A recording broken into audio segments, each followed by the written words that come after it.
Dear viewers, আসসালামু আলাইকুম। সবাইকে আমরা স্বাগতম জানাচ্ছি আজকের ভিডিওতে। আজকে আমরা একটা সাকসেস স্টোরি নিয়ে আমরা একটা ভিডিও করছি।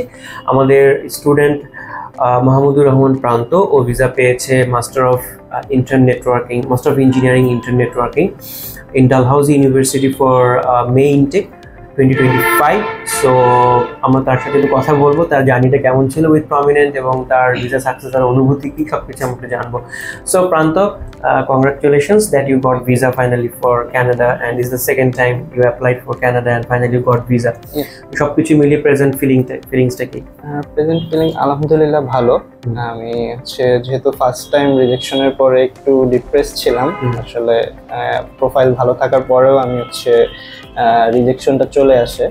বাট সেকেন্ড টাইম একজন ভালো গাইডেন্স চাচ্ছিলাম আমি, যেহেতু সেকেন্ড টাইম অ্যাপ্লাই করব, ওরকম মেন্টালিটি স্ট্রং নিয়ে দেন আমি প্রমিনেন্টের সাথে যোগাযোগ করি।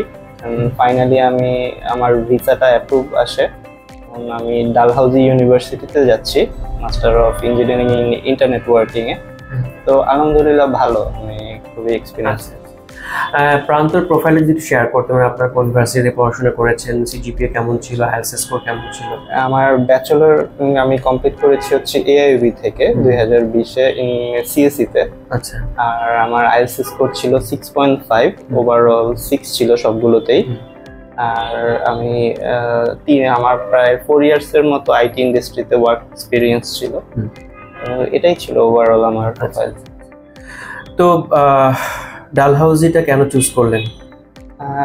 ডালহাউজি ওয়ান অফ দ্য বলবো best public university in Canada. আর এখানে সাবজেক্টটা হচ্ছে আমার ব্যাকগ্রাউন্ডের সাথে খুবই ভালো যাচ্ছিল আর কি। লাইক দেয়ার ফ্যাকাল্টিজ, দেয়ার অ্যাডমিনিস্ট্রেশন খুবই হেল্পফুল ছিল ডিউরিং দ্য অ্যাপ্লিকেশন টাইম।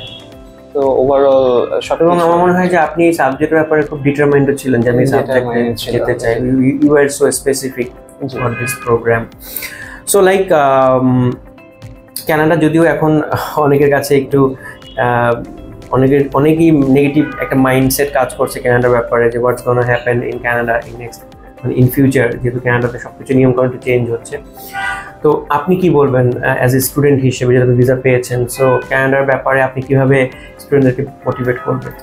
আসলে কানাডাতে প্রতিনিয়ত এখন রুলস চেঞ্জ হচ্ছে, আর একটু কম্পিটিশনও আগের থেকে অনেক বেশি। So thank you so much Prant for this wonderful success, and we wish all the best for a bright future in Canada.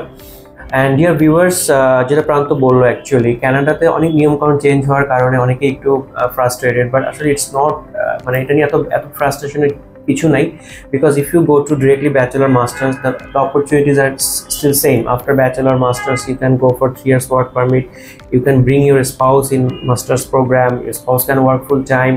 যাদের IELTS ভালো 6.5 no than below 6 or 6 no than less than below 6, এবং যাদের enough financially যারা enough solvent বা যাদের budget আছে, তাদের জন্য কিন্তু কানাডাতে ভিসা পেতে আমার মনে হয় কোনো প্রবলেম নেই। অনেক সময় হতে পারে মিসজাজমেন্ট হতে পারে by the Canadian immigration, but সেটার জন্য কিন্তু কানাডার গভর্নমেন্ট আমাকে আবার সুযোগ দিচ্ছে রিঅ্যাপ্লাই করার জন্য। যে যদি আমাদের কাছে মনে হয় যে না ফাইন, আমার এই জাজমেন্টটা প্রপার ছিল না, so I can reapply, I can make my own grounds and I can reapply.